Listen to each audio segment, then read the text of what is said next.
Boa noite. Vamos a Atos capítulo 9.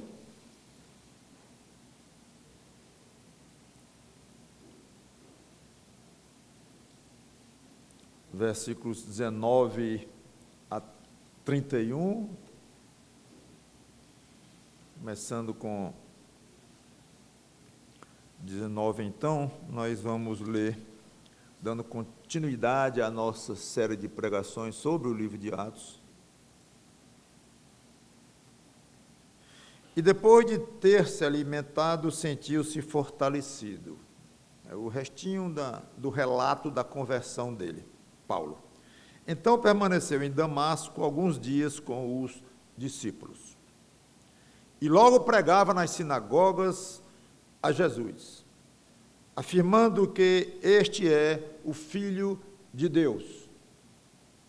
Ora, todos os que o ouviam estavam atônitos e diziam: não é este o que exterminava em Jerusalém os que invocavam o nome de Jesus, e para aqui veio precisamente com o fim de os levar amarrados aos principais sacerdotes? Saulo, porém, mais e mais se fortalecia e confundia os judeus que moravam em Damasco, demonstrando que Jesus é o Cristo.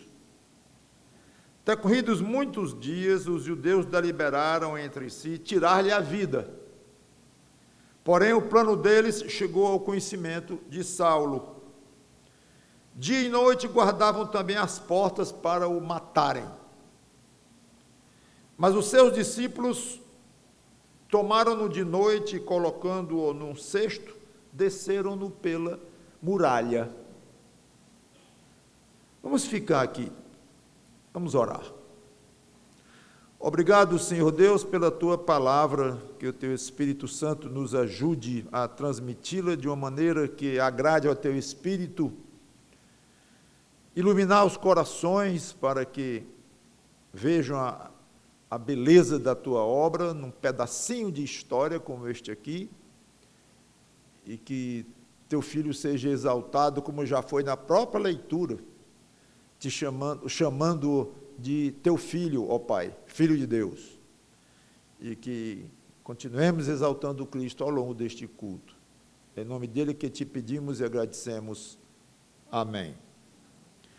Então, vemos o final do relato sobre a conversão dele, e após devidamente convertido, comissionado por Cristo, Paulo não perde tempo e começa a fazer o que passaria o resto da vida fazendo, pregando a Jesus Cristo. Vemos que ao mesmo tempo em que ele gozava da comunhão dos novos irmãos, chamados aqui de discípulos, são crentes, que Paulo conheceu e passou a comungar com eles e fazer amizades imediatamente, e liderar, inclusive, ele sempre liderava, já começou quando falará na frente de seus discípulos, não sei se vocês notaram, mas ele não perdeu tempo em ir às sinagogas e pregar aos judeus, como ele passou a fazer em todas as cidades onde ele andava.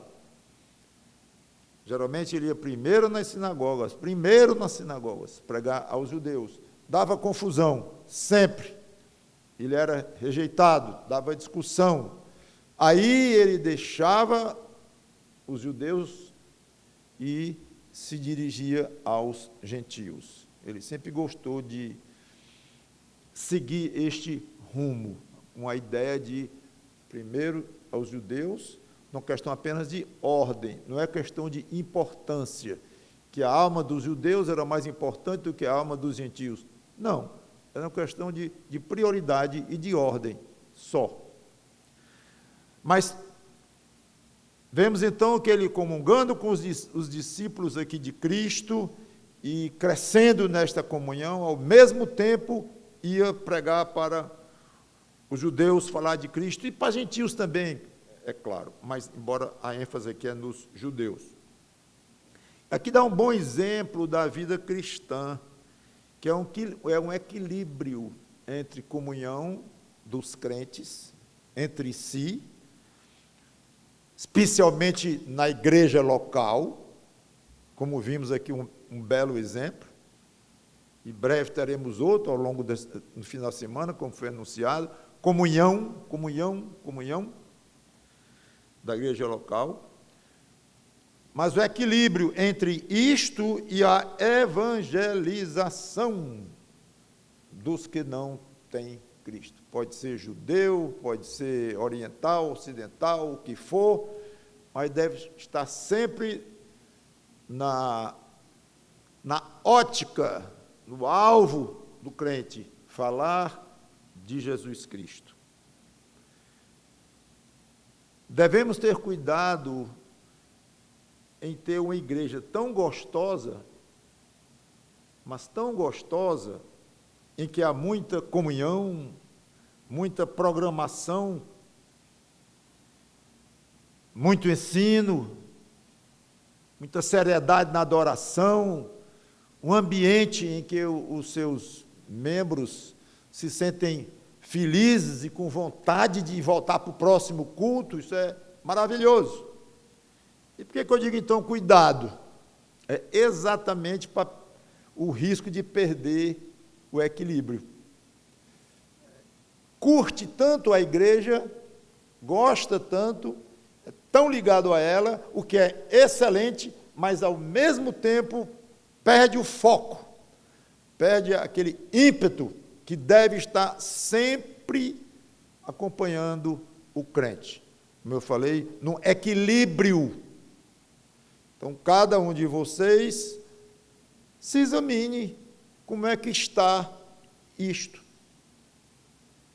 na sua vida com relação à igreja de um lado e o seu falar de Cristo de outro lado. Versículos 22, vocês viram todo mundo estranhando. Geral o estranhamento, pelo menos no início. Claro, não é este homem que veio comissionado aqui pelas autoridades em Jerusalém para levar amarrados os crentes daqui lá para Jerusalém, nele que destruía crentes lá e achou pouco e veio para cá agora. Muito grave, não somente a acusação, porque a acusação era correta, é grave o que ele estava fazendo, é ruim demais. E de repente esse homem agora se diz crente, e quer comungar, e quer falar de Cristo, comungar com os crentes, falar de Cristo para os não crentes. Era geral, mas fazia parte do plano de Cristo para Paulo, e mesmo assim, como nós vimos, ele se fortalecia, não desanimou, não achou que devia ir para outro lugar, alguma coisa assim, mas ele se fortalecia fisicamente e espiritualmente. Aí diz algo que pode parecer estranho, que ele confundia os judeus, demonstrando que Jesus é o Cristo. Esse confundir tem a ideia, além de confundir mesmo, que a tradução é boa, mas de perturbar, de agitar. Então não é confundir alguém que confunde o outro, no sentido de dizer uma coisa, depois diz outra, depois diz outra. Rapaz, eu estou ficando confuso com essa explicação. Você está me confundindo aqui com o que você está dizendo aí. Não é nesse sentido. Mas ele estava falando com tanta propriedade, com tanto poder, que ele provocou, obviamente, uma perturbação grande, uma agitação, deixando confusos, ou confundidos nesse sentido, os judeus. É bonito aqui, demonstrando que Jesus é o Cristo, né? Como é que se demonstra isso? Demonstra que 3 mais 2 são 5. A gente consegue demonstrar, e coisas da geografia, você pode mostrar pelos mapas e tal, e tem muitas coisas da física, né? Você pode demonstrar. Mas demonstrar que Jesus é o Cristo, como? Simples. No caso aqui, argumentando pelas Escrituras de acordo com o livro de Hebreus, né? Não estava feito. O livro de Gálatas, que ele mesmo escreveria, a carta aos Gálatas, não estava feito. Evangelho de Mateus, não estava feito. Não tinha um livro do Novo Testamento feito. Então, quando eu digo Escrituras, é o Velho Testamento. Então, o que ele fez aqui foi argumentar pelo Velho Testamento que Jesus, o homem Jesus, aqueles que haviam matado pouco tempo antes e que havia ressuscitado e tinha voltado ao céu, que ele é o Messias dos judeus, anunciado lá no Velho Testamento. Também, obviamente, falava que ele é o Salvador do mundo, gentios aí incluídos. Mas a ênfase aqui é que ele estava confundindo ou causando perturbação, deixando atônitos os judeus, que aguardavam o Messias. Nós vemos claramente pelos evangelhos que era uma coisa da época mesmo, o aguardo do Messias. Eles estavam aguardando esse personagem, tanto quanto misterioso, se for contar apenas com o Velho Testamento, mas real e que estava prometido a Israel. Enquanto ele não viesse, estava aguardando Deus cumprir a promessa dele. Até hoje, os judeus, em sua maioria, esperam. 2000 anos. Que conversa é essa? Esse Messias não veio, não. Estamos esperando. Inclusive, já apareceram, não sei se muitos, mas alguns já apareceram ao longo desses 2000 anos, judeus dizendo: sou eu o Messias. Não deu em coisa nenhuma. Mas apareceram. E os judeus levavam a sério, examinavam, porque eles estão esperando. Até hoje.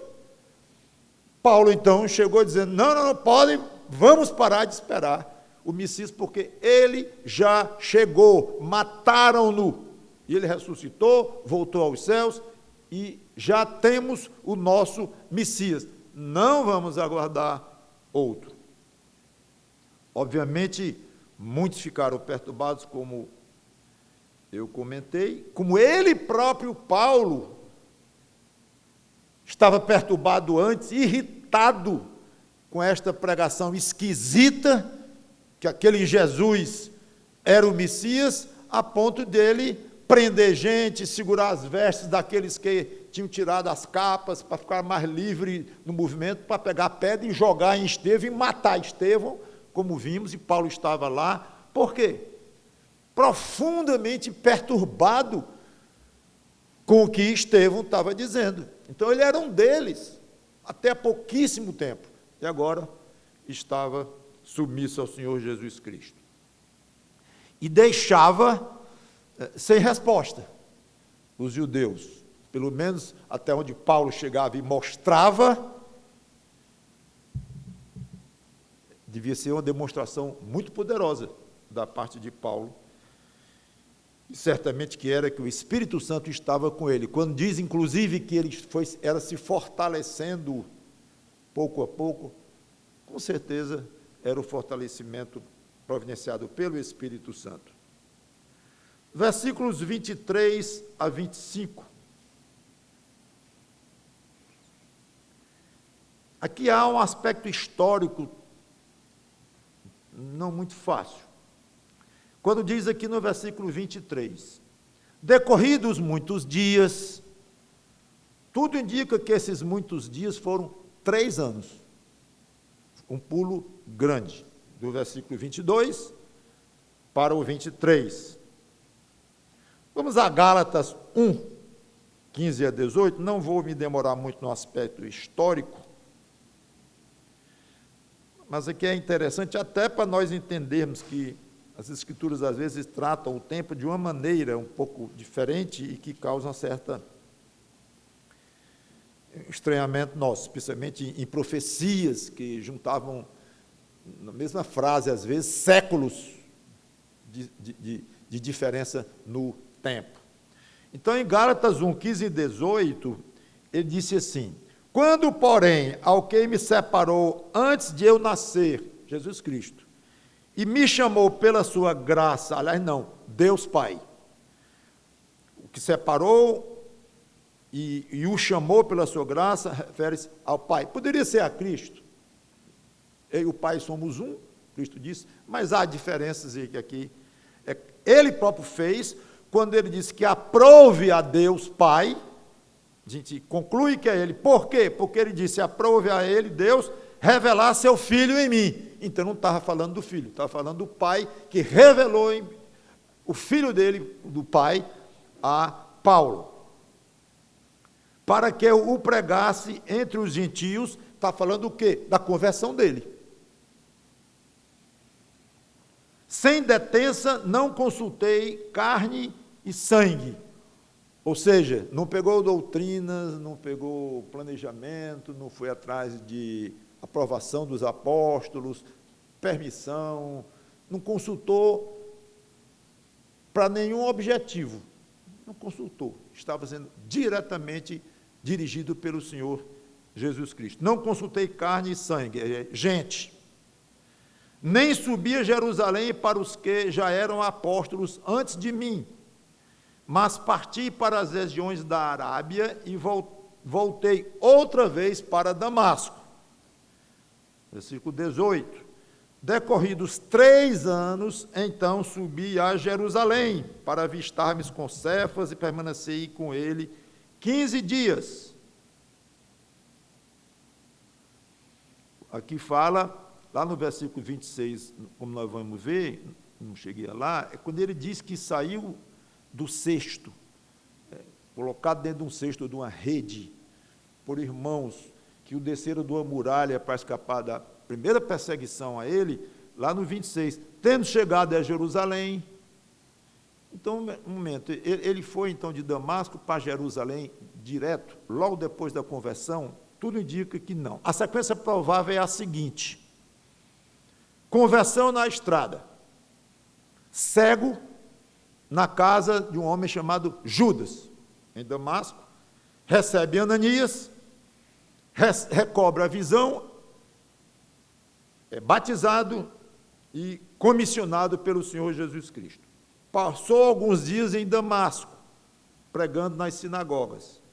Aí, quando ele fala que esteve na Arábia, retiro no deserto da Arábia, onde deve ter recebido revelações do próprio Senhor Jesus Cristo. Se a gente olhar no mapa e ver a Arábia, aí pode até confundir com a Arábia Saudita, hoje é muito longe, então Paulo foi muito longe, voltou, mas não é bem assim. Essa expressão pode se referir a um reino chamado dos Nabateus, que fazia limite com Damasco.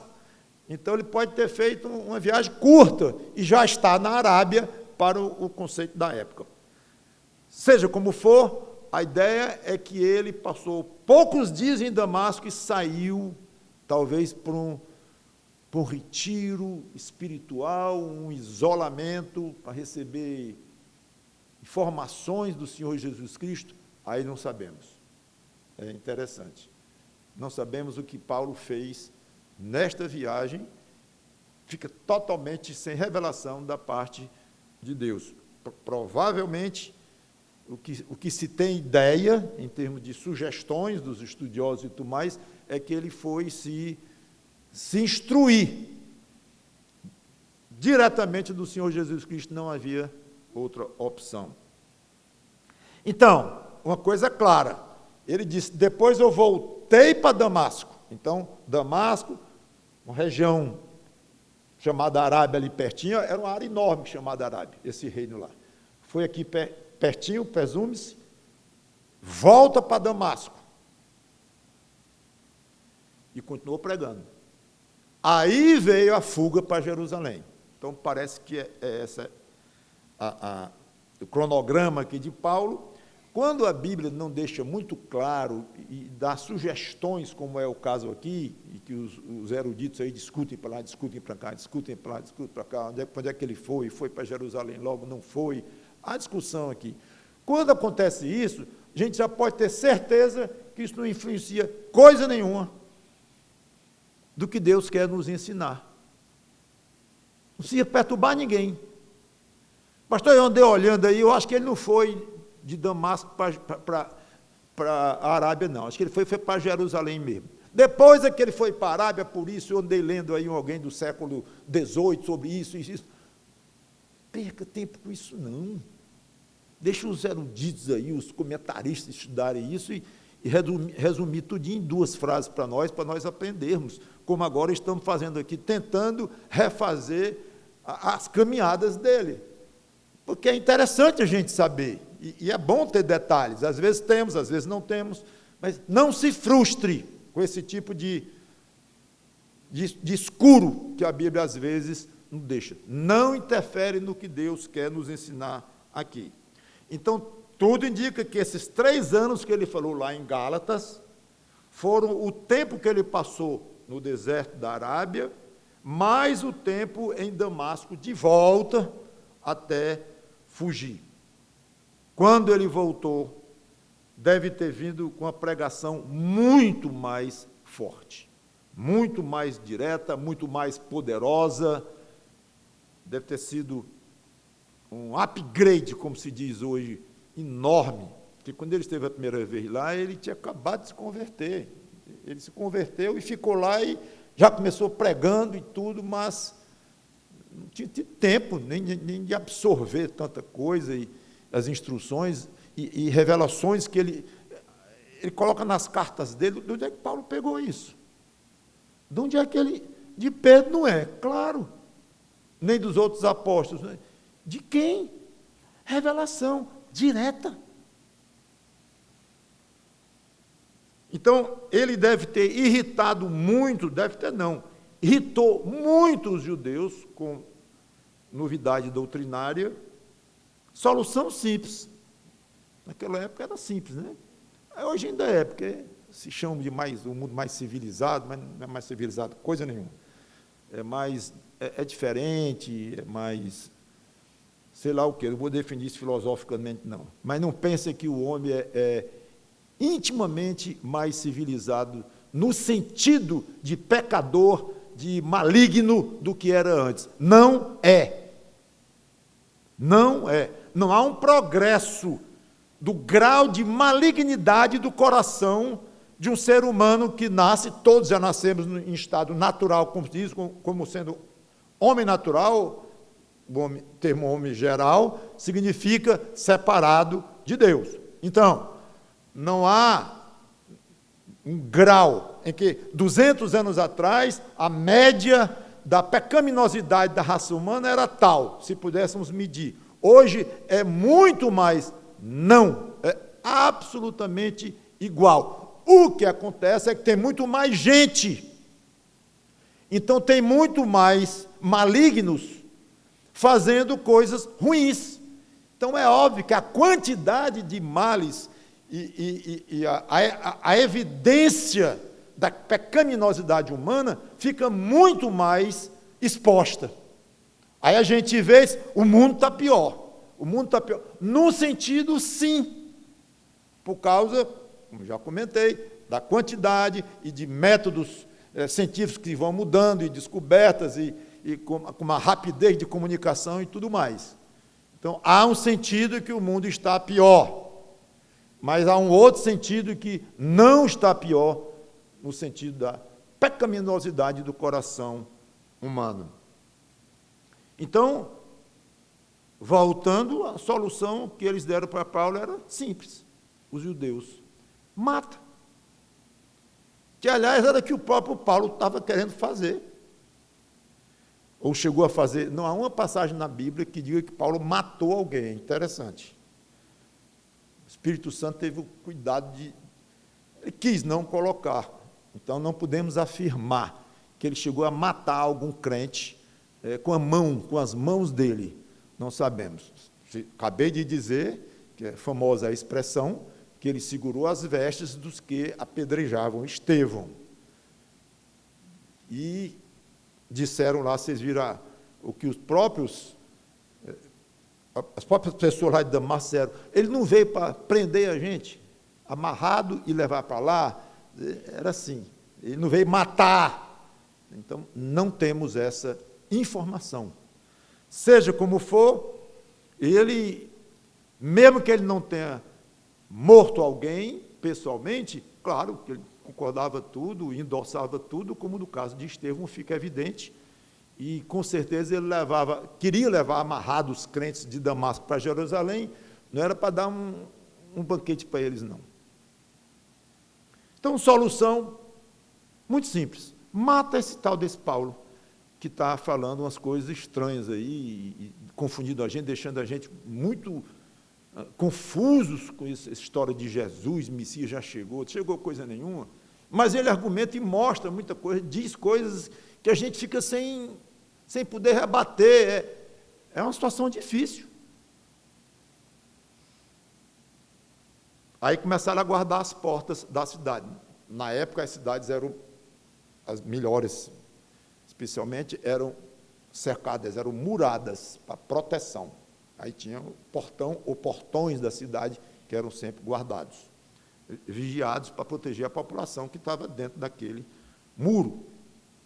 Aí aqui as autoridades mandaram guardar as portas, ou seja, vigia para esse homem não sair daqui. Era sério. Então Paulo estava realmente ameaçado de morte, logo no comecinho do ministério dele. Bem no comecinho, era uma amostra do que ele ia encontrar ao longo do ministério dele. Se ele entrasse ou saísse, eles viriam. A solução estava insustentável, ficou, e tiveram então que descer pela muralha num cesto, de noite, uma fuga mesmo, planejada e proposital.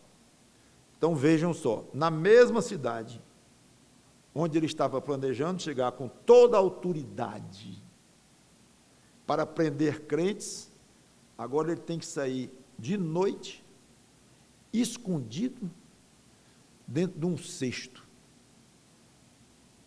É muita diferença. É muita diferença que aconteceu. Não posso imaginar Paulo dizer algo diferente do que sou muito mais feliz agora do que quando cheguei com toda a autoridade para prender gente. No coração dele, ele havia encontrado o Salvador dele, a paz.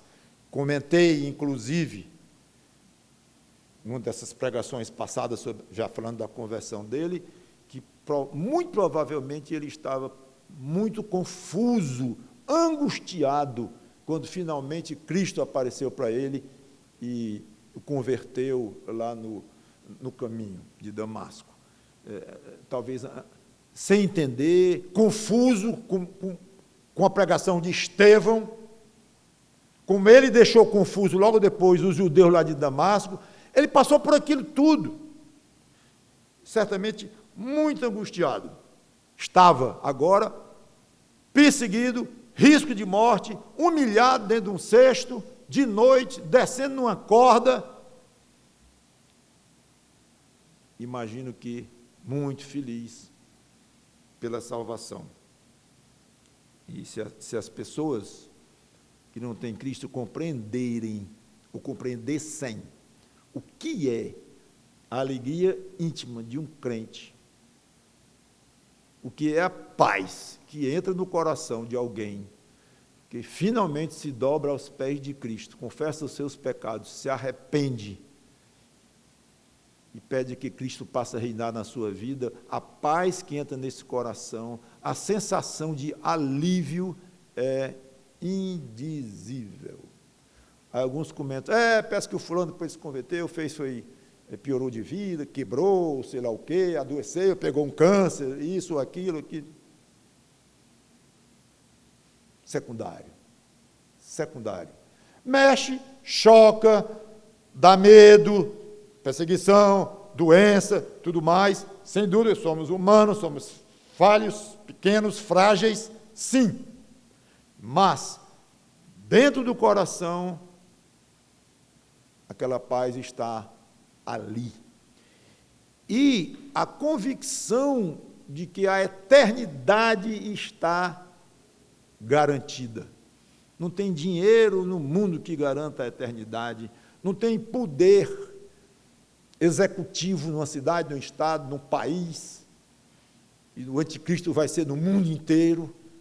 não tem poder como alguns tomaram conta do mundo inteiro, como Alexandre o Grande. É o máximo, eu acho, de conquista de um homem só. Mas não tem poder no mundo, posição, importância, medalhas no peito de um general, PhDs atrás do outro e prêmios Nobel, não, nada disto chega perto do que a paz e a alegria em ser crente. 26 e 27, agora sim, Paulo chega em Jerusalém. Provavelmente, como já expliquei, 3 anos depois da sua conversão. Então, agora vem versículos 26, eu tinha parado no 25, vamos continuar. Tendo chegado a Jerusalém, ele foi de Damasco direto para Jerusalém desta vez. Procurou juntar-se com os discípulos. Todos, porém, o temiam, acreditando que ele fosse, não acreditando que ele fosse discípulo. Mas Barnabé, tomando-o consigo, levou-o aos apóstolos e contou-lhes como ele vira o Senhor no caminho e que este lhe falara e como em Damasco pregara ousadamente em nome de Jesus. Então, a primeira coisa que ele faz na cidade é procurar os discípulos, querendo se enturmar, né? Querendo conhecer os irmãos em Cristo. Um grupo que ele estava perseguindo, não é que ele não conhecia os crentes e tal, não. É que ele tinha ódio deles, perseguia, agora ele chega na cidade, vai buscá-los para comungar com eles. Com os antigos amigos, ele não tinha mais coisa nenhuma em comum. Ia dar discussão, perseguição dos antigos amigos. Olha a situação de Paulo. Aí surge um problema altamente previsível, né? Pavor dos crentezinhos lá em Jerusalém, dos irmãozinhos lá. Nós podemos ser ingênuos e podemos tentar amar os outros como amamos a nós mesmos, mas é demais. Ele quer que a gente aceite e acredite que ele agora é um de nós. É óbvio que a reação seria essa. E agora? Paulo, numa encruzilhada terrível, em Jerusalém, não tem para onde ir. Se os irmãos não aceitavam, entre os irmãos, certamente os apóstolos, e talvez pudesse dizer, especialmente os apóstolos, que eram os líderes, responsabilidade grande deles, essa é uma coisa que sempre pesa no líder, é proteger os liderados.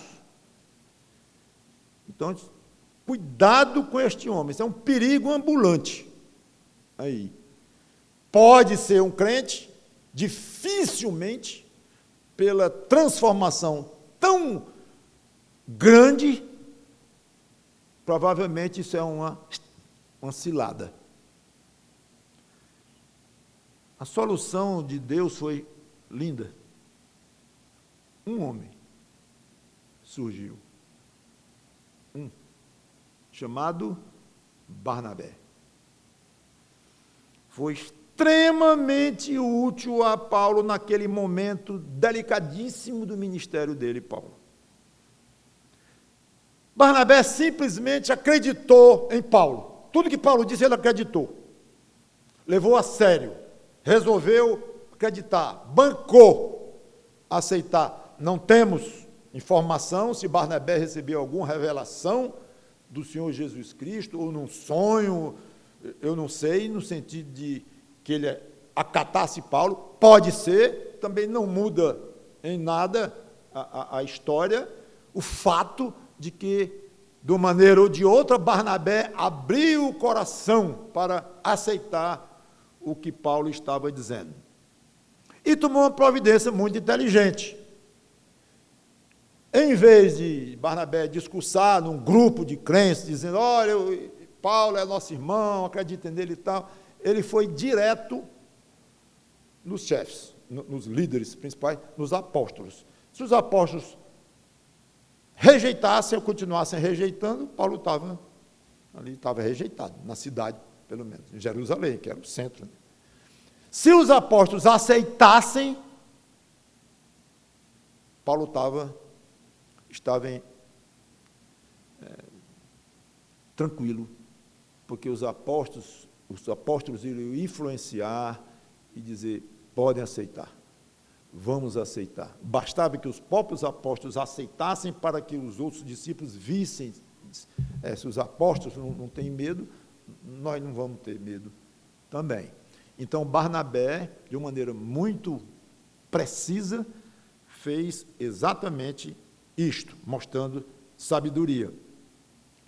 No versículo 28, já mostra Paulo bem aceito, e já com os apóstolos ali, indicando que Barnabé foi bem feliz na sua intervenção junto aos apóstolos em favor de Paulo. Barnabé conseguiu. Duas observações eu queria fazer antes de continuar. Primeira, a importância de um amigo em horas terríveis, horas difíceis. Paulo deve ter sido grato a esse Barnabé pelo resto da vida dele. E como Barnabé deve ter ficado feliz, especialmente em ver a desenvoltura de Paulo e aonde Paulo chegou no papel, ali nos primeiros anos da igreja, ou primeiras décadas ali. Barnabé disse ter visto e pensado, eu colaborei nesta aceitação de Paulo, ou pelo menos abreviou bastante. Humanamente falando, Deus poderia aparecer, do jeito que apareceu a Paulo, poderia aparecer aos apóstolos, a Pedro, dizendo, aceite Paulo.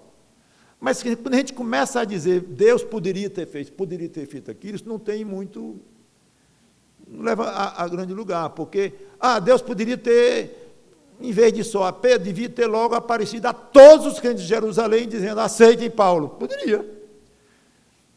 Mas essas coisas, da gente achar que se Deus fizesse aquilo, se Deus tivesse feito assado, o que nós devemos avaliar, entender e aplicar para as nossas vidas é o que aconteceu.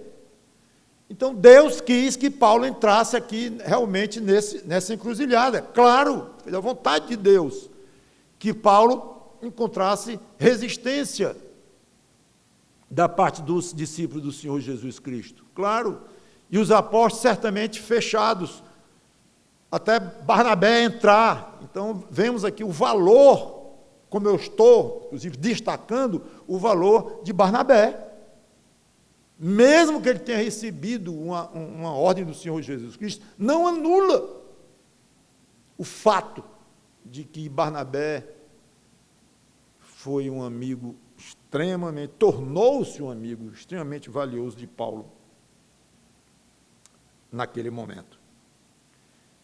É muito gratificante, você deve saber disso, imagino, a vida do crente que se preocupa em ajudar os outros, especialmente os solitários, os mal compreendidos, os rejeitados por algum motivo. Era só mesmo o apóstolo Paulo nesta condição. E Barnabé, foi em cima. Então, não se furte de ajudar irmãos quando estão numa baixa, quando estão com problema, quando estão de alguma forma, até por culpa deles, estão ausentes ou estão meio de lado, até por culpa deles. Mas não se furte de tentar, pelo menos, tentar ajudá-los, chegar perto, interceder. Interceder por outros é um papel básico do Senhor Jesus Cristo diante de Deus. Ele intercede por nós. Então, é um ministério belíssimo. Um crente que vê uma situação assim, diz, eu vou te ajudar. Não, porque já falei com o outro irmão que está com raiva de ti, eu já falei com o pastor não está vendo isso não, está ruim aqui o negócio. Não, eu vou falar com ele. Eu vou fazer alguma coisa que eu puder para poder desenganchar isso aí. Isso não tem preço para aquele crente que está em problema, talvez até frio espiritualmente ou não importa. Segunda coisa que eu quero comentar, Barnabé argumentou que Paulo, além da visão de Cristo, havia pregado ousadamente em nome de Jesus, lá em Damasco. Então, além de ser crente, novo na fé, Paulo já tinha mostrado frutos, trabalho, produção. Olha, ele se converteu no caminho de Damasco, se isolou numa casa ali e lá ficou. Mas agora ele é crente. Sim, e alguma demonstração assim, do aspecto prático da conversão dele? Não, ele ficou ali com medo e tal. Nada. Ele se converteu e logo começou a pregar, como eu já coloquei aqui. Logo começou a pregar e falar, e já discutir. Isso é produção, gente. Isso é trabalho. Aí depois, como comentamos, ele praticamente sumiu durante em torno de 3 anos. Se ele trabalhou lá ou não trabalhou, se era realmente uma espécie de um retiro muito pessoal dele, não sabemos. Mas ele, quando volta a Damasco, de novo, imediatamente, talvez não tenha ainda limpado o pó dos pés e tomado um banho, já deve ter ido direto pregar para os judeus, e dessa vez eles não suportaram aquela pregação, a ponto de vigiar na cidade para ele não sair assim, porque iam matá-lo. E ele teve que fugir dentro de um cesto. Produção, trabalho, risco, alto risco, por causa do Senhor Jesus Cristo. Alto risco. Claro que isto teve muito efeito para Barnabé. Esse camarada está dizendo que se converteu e está provando. Isso pode passar despercebido por nós, mas é algo muito importante nessa história. Tanto que Barnabé não se limitou a dizer, apóstolos, ele se converteu porque Cristo apareceu a ele no caminho de Damasco. Ele apareceu porque Jesus apareceu, e se converteu porque Jesus apareceu a ele no caminho de Damasco, e já tenha trabalhado, quase mataram já o irmãozinho aqui. Não é muito difícil a aplicação disso, né? É que não tem sentido alguém dizer que ama Jesus, que é discípulo de Jesus, que foi batizado na igreja, como Jesus mandou, participa da ceia da sua igreja, e não trabalha por Jesus. Não corre risco pelo Senhor Jesus Cristo. Não sua, nem que suor seja metafórico, no sentido dos que estudam mais. Não, eu confesso Jesus, sim. Não é importante confessar, não é básico confessar, mas nunca se esqueça de perguntar a si próprio que tipo de demonstração eu estou dando na prática. Se alguém estiver me olhando, eu vou avaliar a conversão dessa pessoa pelo serviço dela. Eu não quero ouvir uma palavra da boca dela. Aliás, tem um provérbio que diz, né? As tuas ações falam tão alto que eu não consigo ouvir as tuas palavras. Já ouviram isso aí? Alguns ditados populares não servem para nada, mas outros têm muito sentido. Esse tem. Olha, os teus atos, tuas ações falam tão alto que eu não consigo ouvir as tuas palavras. Comentei isso pela manhã. É o marido que eu te amo, e de noite está agredindo essa mesma mulher. Olha, ele não vai ouvir mais essa parte. O que a língua daquele homem disser, não está valendo mais, porque o ato foi muito mais significativo. Seria interessante alguém pensar assim: eu não quero ouvir uma palavra da fulana, do fulano, do pastor tal, uma palavra, não quero ouvir. Ele é pregador, não quero ouvir nem o que ele prega. Nada. Zero. Baixa o som, corta o som. Tem aquele negócio que corta o som assim, no computador, né? Corta o som. Pronto. Eu vou só observar o que ele faz por Cristo. Só. Me interessa isso. Quando eu vir que ele trabalha por Cristo, vou aumentar o som. Aí eu quero ver o que ele está dizendo. Só aí. Acontece o contrário. Você sabia, muitas vezes, alguém diz, sou crente, sou evangélico, bota lá alguma coisa, um aviso qualquer, e diz o evangeliquez, bem bonitinho e tal. Então, o som alto, porque a pessoa está falando, pregadores de televisão ou de YouTube, o que falam, aumenta o som.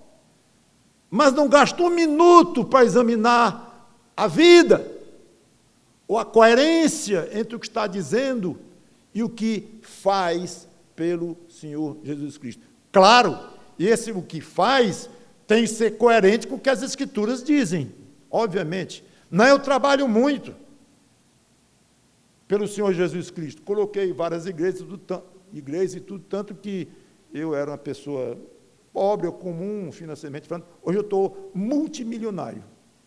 Foi muito trabalho por Jesus Cristo. Pode crer. Foi. Mas baixa o volume de novo.